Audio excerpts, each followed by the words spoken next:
We've got lots to get through today, which we're really excited about. So it'll be a very quick intro from us, but just say that we're really pleased. First lunch and learn of 2023. So excited to get started on a topic, as we mentioned there, has been come up a lot with a lot of our clients recently around engaging this offline worker population, offline colleagues. And so we're going to look at that today. Just to say, my name's Alex. I'm the Head of Customer Success and Insights at Inpulse. And we've got Jodie here, who is? I'm the Insights Consultant at Inpulse. And so we both work very closely with a lot of our clients. So we're going to come and share some of the wisdom with that. The whole idea behind Lunch and Learn is it's short, so it's half an hour, but it's jam-packed with lots of tangible things and actions you can take off the back of it. So we're going to get started. What we're going to cover today is around enhancing communication with this offline colleague population. Then we're going to look at tangibly and tactically, what does that look like for your processes, technology, and your languages. And then Jodie's going to start to bring this to life with point 3 and 4 there around how do we then engage them in conversations, and then finally that how do we keep that going on an ongoing basis as well. So those are the 4 areas we're going to touch on. Just to say up front, this is an essential topic we've been talking about. As I mentioned, connection, as I'm sure many of you would agree, is a key topic and focus for many organizations in 2023. We think it's one of our 3 C's for 2023, and connection is one of those. And so therefore, this is all about how do we build connection with that offline colleague population. Just to say a quick stat for up front here, this was from Gartner in 2022. They said 58% of organizations that employ frontline workers have invested in improving their employee experience in the past year, which is really encouraging and really good news. We know there is high competition for workforce and workers at the moment and employees, and therefore this is going to be a key way of how you ensure you retain your colleagues and your populations. So with that said, we're going to dive straight in, starting with this point number 1 of how do we enhance communication to engage the offline colleague population. There are 4 key things we're going to touch on, and this again is setting the scene. So number 1 here is around greater planning and intentionality. So we know when it comes to digital communications, it's really easy when you're using digital channels to shoot out communications quite quickly. And also that you can edit them and distribute very quickly globally. So it's much easier when you've got an online population. We know it's a lot more difficult when you've got offline colleagues because it's far harder to get communications out to them, materials out to them, to get them printed if needed, etc., and use different channels. So therefore, it requires real key planning and intentionality there. It can't be something that's just done off the cuff. Although we appreciate you have to be agile with lots of change going on, it is something you need to plan and be intentional about. So it's about making this a focus, be intentional with that. Point number 2 is increased communication during change. We know many organizations are planning for change and significant change in 2023, both from the organizations we work with, but also from reading what's going on in the wider sectors as well. So we know change is going to be a big key part. So I'm sure all of you know on here, it's really important that you have consistent communication and regular communication through change. And again, if you've got a digital channels and an online population, it's really easy to get communications out there fairly quickly. With the offline colleagues, it's far harder, but we know they are just as human and they require that communication during change as much as the online workers. And so therefore, we need to make sure, again, as a priority, we're communicating to them during the change as much as we are the online workforce as well. Point number 3 here is around creating moments of connection. And so offline workers desire connection just as much as online colleagues. And so therefore, it's about how do we create these moments of connection. Now, we know it's not as easy because they're not necessarily all in an office together. You can't have those informal conversations at the water cooler, for example, or in the kitchen. So it's important that you create these moments of connection. What that might look like is it could be a break room, it could be a collaborative space where people can work together. It could be Friday drinks, for example. So you've got both formal and informal there. But it's about how do we create these moments of connection? And that will look different depending on your context, your organization, where people are situated. But it's about how do we create those moments of connection, both formal and informal. I think on this one, it's really key what you mentioned there about making sure that it's not that one size fits all. We know from working with our clients, we see that actually you have to break it down to as far as what are employees doing? Are they sitting? Are they standing? Are they driving? Are they what are their actual circumstances throughout the day as they carry out their role? As Alex mentioned, is there a break area that they all use? So those facilities, but what's the environment like? Is it noisy? Is it somewhere that you can communicate? Do you need to find another touch point? Even places like the shared car park can be points where you can look to build that in and create moments. If you've got somewhere, a common area that people use or things like that. Yeah, if anyone's got any ideas that they're currently doing around this, please do write on the chat of how you're already creating moments of connection. But that some of those examples Jodie's given there as well. The fourth and final thing in terms of like a principle behind how you enhance communication with offline colleagues is a champions network. Some of you might be familiar with this already, you might already be doing this. But from our experience working with organizations that have a large number of offline colleagues, that could be in the transport industry. So for example, train drivers, people on trains, could be in the construction industry on sites, could be in manufacturing factories. We have seen there's typically a ratio of one line manager to potentially 50 plus colleagues or team members. So therefore, if I'm the line manager, that's really, really difficult for me to engage and lead all 50 plus people. Some even go up to 150, 250 people. So that's impossible for me as a line manager to engage those people, to communicate with them, but also build connection with them. And so what we've seen work really well at other organizations is building this champions network. What that then looks like is they can be essentially extensions of the line manager and the central organization in terms of sharing business updates. So the one-way communication there to ensure people feel informed about what's happening in the business, but also the two-way communication. So as they're having the conversations with the team members, they can then feed that back as the point person to the business around, this is what's happening on the ground, this is what people are saying as well.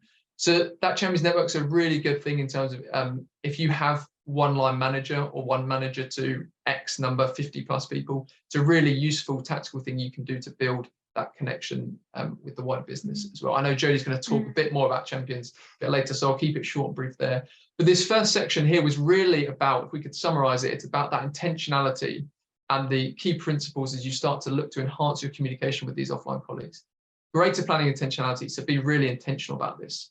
Increased communication during change. Recognize they are just as human as the rest of us. We need to ensure we are continuing to communicate with them during change because we know there's a lot of that going on. Creating moments of connection, again, informal or formal, and that champions network as well to help support the enhanced communication. The next thing we're going to look at is around processes, technology, and language. So this again is going to be quite tactical around how do we ensure these are up to date to enable us to be able to build this connection and communicate with the offline colleagues.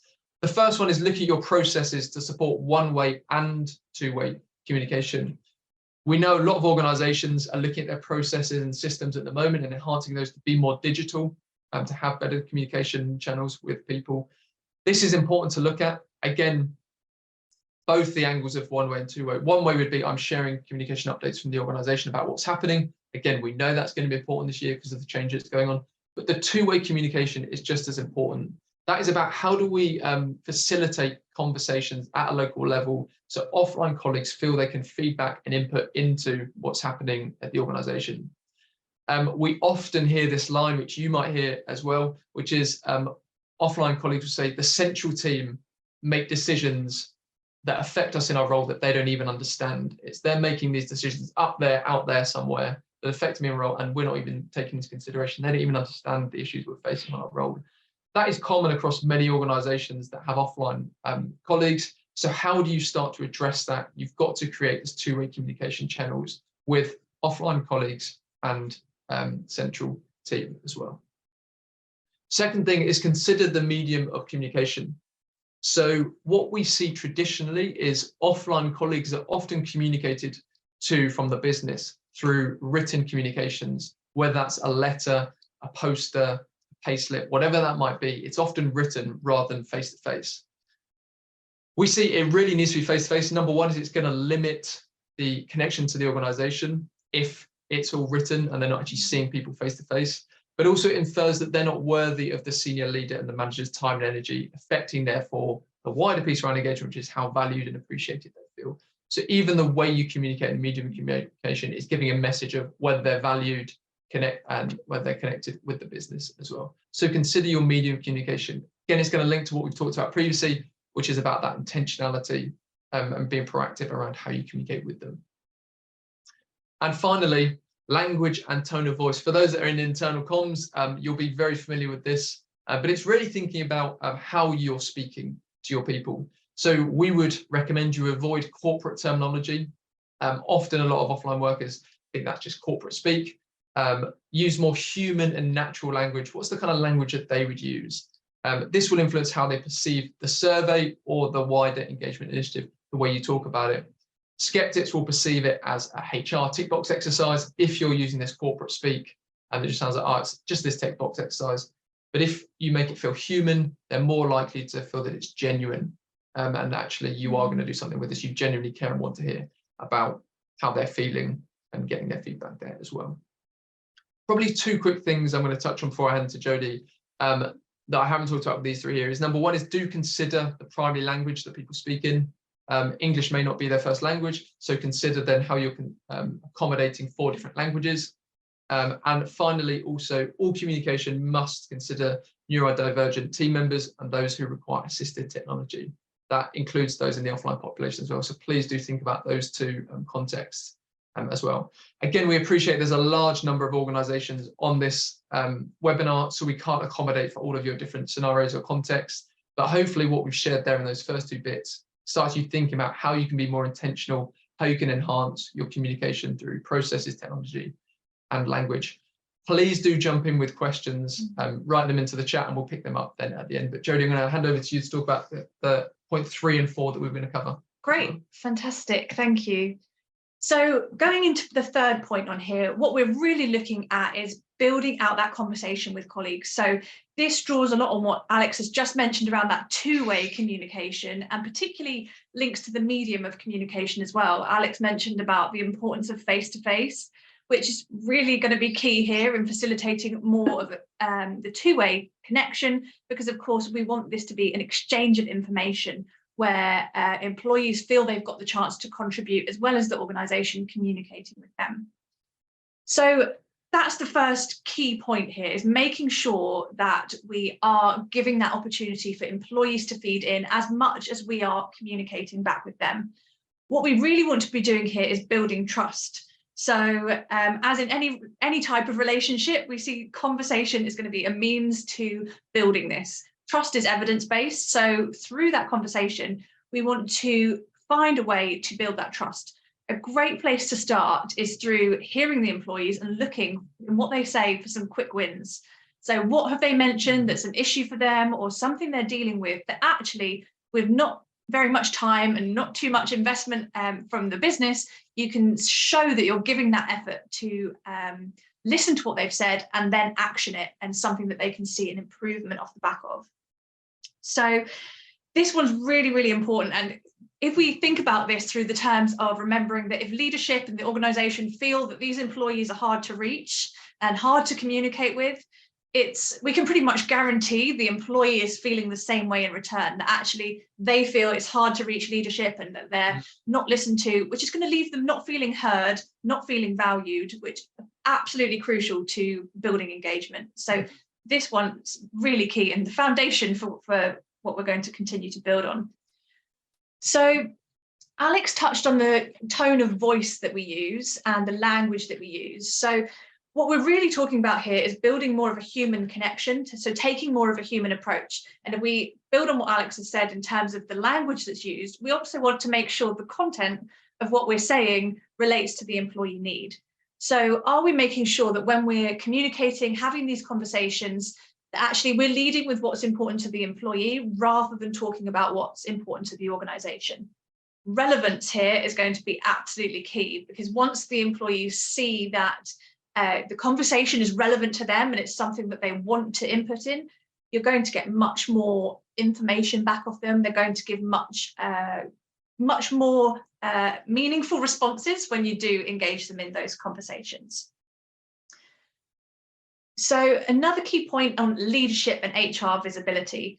So to facilitate that face-to-face communication and open that door for those 2-way exchanges of information, we need this visibility to really increase. And this one really seems to be a key area that we give a lot of recommendations on this, how to do this, how to facilitate it. what the interaction should look like when leadership are on the ground. And similarly with HR, their presence is just as important as well. So I have put both here just to remember that we want, for different purposes, but we want leaders to be connecting with people, HR as well. As this one's quite often commented on. We see that in a lot of our survey responses, that people want to have that human contact point, that if they do have an HR type issue, they know who they're talking to, and they've seen them around, they know the face, they know the name, rather than sending an email off to wherever, some internal place that they don't even know where it is. They want to know, have that more personable touch point that they're able to use. This is also going to be great in terms of role modeling the structure of these types of interactions and conversations to line managers, because ultimately the line manager is going to be the one on a more day-to-day basis. So if leadership and HR are showing the way, guiding line managers on how to carry out that process. So remembering that these interactions really are informal, but we want them to be informative. So taking those 2 points alongside each other and creating that, using that moment of connection by being visible and having those interactions. Yeah, that's a really, really good point. I like the informal and informative line there, Jodie. I think a key thing in terms of what that looks like in practice would be, and a number of our the clients we work with do this, is an exec member once a month going and being on site at a chosen site. Again, as Jodie talks about, they may not even be sharing any information as in giving company updates, but walking around and talking to people, even on their lunch break or something, asking how people are doing, has a massive impact on how connected offline colleagues feel. And so just thinking about that as whether one exec member per month goes to a certain site, you could do that. Could be they work from a particular site 1 day a week, for example, whatever that looks like in your particular context, but you get the point around the exec or the senior leadership team out there amongst the people. Absolutely, and it's a great way as well to show and role model creating space for these activities and these conversations. So by creating space in the day, this very much does link to the point above around showing that this is a priority by leaders taking up these practices, HR contributing to them as well. Typically these populations, we see them as being more operations focused a lot of the time, but we want to make sure we're transforming that view that actually there's a people focus there. And it's just as important that we incorporate people practices, looking after people, building connection, having those touch points in the day, as well as it is getting the job done and meeting the more operations type day-to-day tasks. So the last point on here to draw this together in terms of these interactions and conversations that we want to build for people to give their input into the employee experience. Throughout these, we want people to know that what they say, their input, their involvement in this conversation is valued. So there might be some training required here to get leaders, line managers, whoever is facilitating these conversations into the right place where they're able to make people feel valued through these interactions. Because there's lots of techniques that can be used in terms of listening strategies, active listening. So things like playing back what's been heard during these conversations, asking clarifying questions when somebody is giving their input. So making sure that you've understood by asking for any clarification. Also using higher involvement type questions. So we're asking for people's input on the employee experience, but we want to give them a chance to give the breadth of what they want to contribute rather than asking a yes, no type question that might lead to a more closed answer or think that that's the end of their involvement. We want them to feel that we want to hear all of their knowledge, all of their contribution on these topics.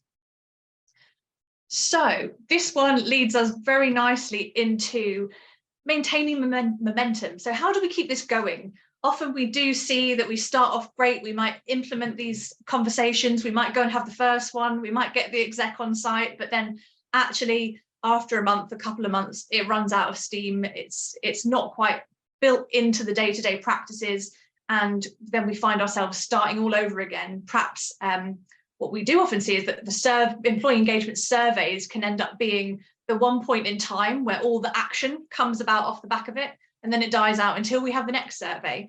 That's what we want to evolve from and move it forward so that this is something that keeps going over time. Which what we really mean by that is building this into our cultural norm. So it's what people expect day to day. So Making sure this becomes well embedded. Just a quick statistic here that's quite striking, really, that 89% of companies compete primarily on the basis of their customer experience.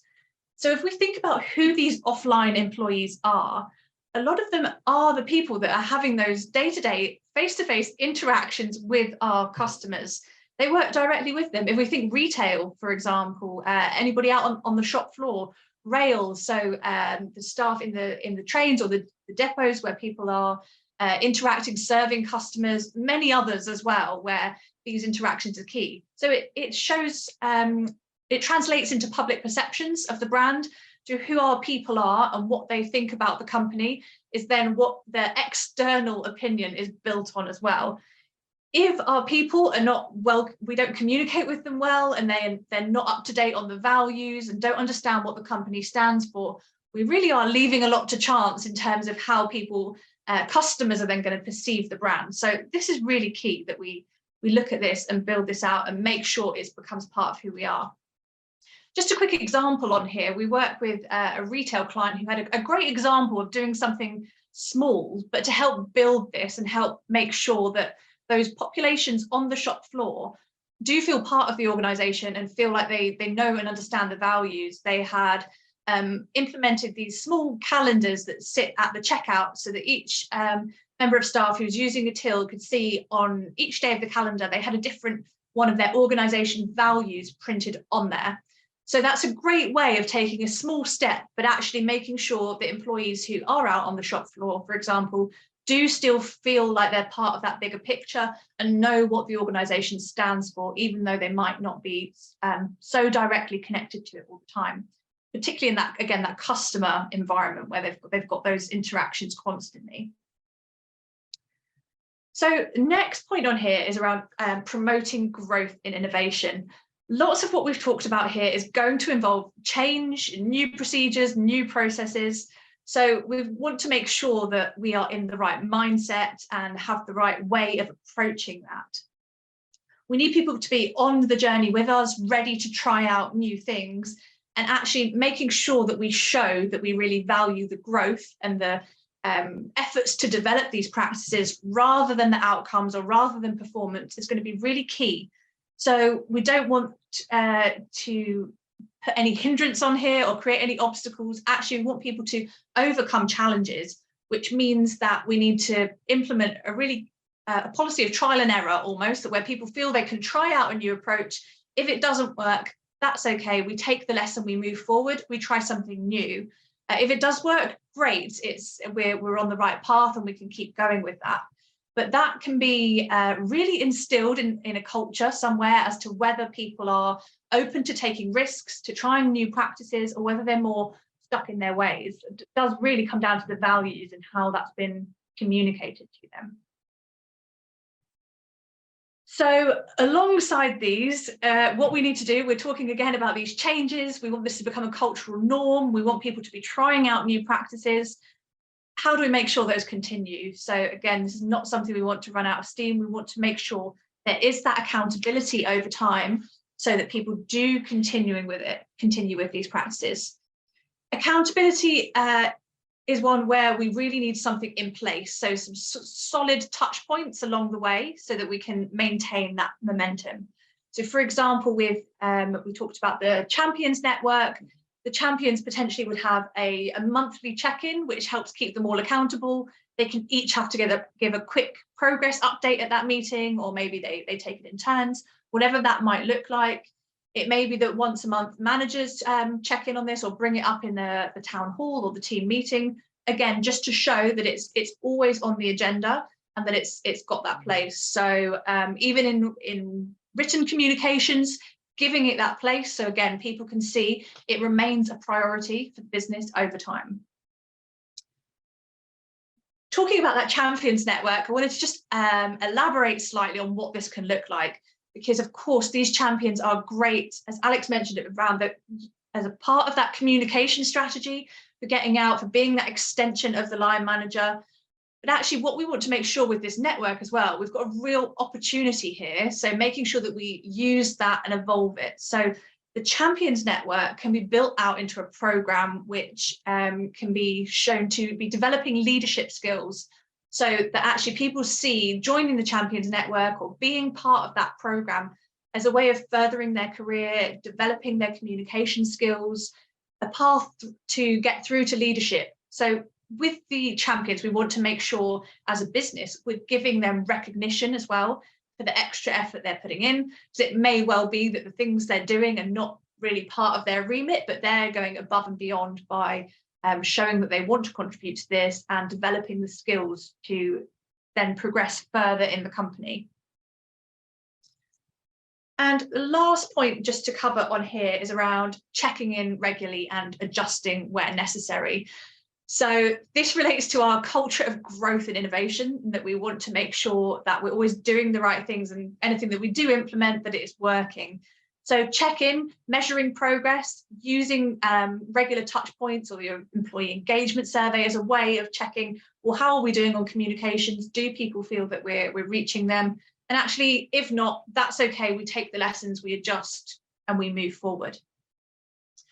So I'll pause for a moment there and just quickly check if there's any questions coming in. So please do write in the chat or the Q&A if there's anything on any of the content you want to ask or something specific on what we've said. We welcome those questions. So please do drop those in the chat. Yeah, just whilst we see, I appreciate we've got 2 minutes to go. I think quick summary, because we've whizzed through a lot of content there.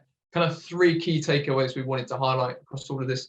Number 1 was it will require more time and effort to do this, to engage with your offline colleagues, but it is absolutely worth it, as we've talked about from the customer experience perspective and customer satisfaction, also retaining your people. So yes, it's more effort, but it's absolutely worth it. Number 2 is it does require processes and people to be in place to do this. So we've talked about the processes that support not just one way, so communicating to, but two-way communication, that's communicating with your people. So consider that, but also the people, we talked about that wider Champions network that we talked about. And then number 3 is it is not a one-size-fits-all. And so you'll notice today, we purposely haven't come on here and said, you can do posters or letters or QR codes, because the context of so many different organizations and how people work is so different. What you need to consider is the working environment and your working arrangements. So how do you build those moments of connection, that communication for two-way conversation as well? And that's where that innovation and that growth that Jodie's talked about there aligns as well. Of look, it's not going to be one size fits all forever either. You're going to have to evolve this and grow. But the key thing that we talked about right up front is, look, you're going to have to be intentional about this, but it's absolutely worth it. So we've got 1 minute to go. So Lucy, we'll hand back to you, I think, to close out. Thank you very much, Alex and Jodie. Thank you to everyone that is still on and joined us for the whole time. As I mentioned, I will have a recording. I'll send that out along with the slides. If you did have any further questions you wanted to kind of take offline with Jodie and Alex, please do let me know. If you are looking for some support in engaging your remote workforce, again, I'll be in touch shortly. So other than that, have a lovely afternoon. Thanks for joining us, and I'll be in touch with our next Lunch and Learn.